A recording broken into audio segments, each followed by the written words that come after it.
আজকে রানু রয় চলে আসে বালুরঘাট থেকে। প্রবলেমটা কি, আগে দুটো বাচ্চা ছিল, ঝকঝকে লাইগেশন হয়ে গেছে। লাইগেশন মানে বাচ্চা বন্ধ করার অপারেশন। তারপরে আর আমাদের বাচ্চা স্বাভাবিকভাবে হতে পারে না। অনেক কিছু এমন কারণ হয়ে যায় যে তারপরে একটা বাচ্চার খুব দরকার হয়।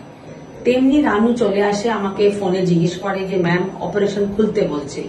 মনে রাখবেন, পেট কেটে অপারেশন খুললে বা ল্যাপারোস্কোপি করে রিক্যানালাইজেশন করলে বাচ্চা হয় না। আমরা করে দিলাম ডাইরেক্টলি আইভিএফ। তারই পরিণাম ব্লাস্টোসিস দুটো ঢুকিয়ে দিলাম। তারই পরিণাম দুটো ব্লাস্টোসিস এখন ইমপ্লান্ট করেছে আজকে, দুটোরই হার্টবিট চলে আসছে।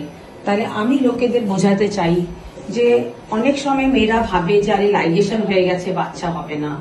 লাইগেশনের পরেও আপনাদের আরামে বাচ্চা হতে পারে। সাহস করবেন ফ্যামিলি ক্লিনিক আইভিএফ সেন্টার শিলিগুড়িতে আসা। ধন্যবাদ।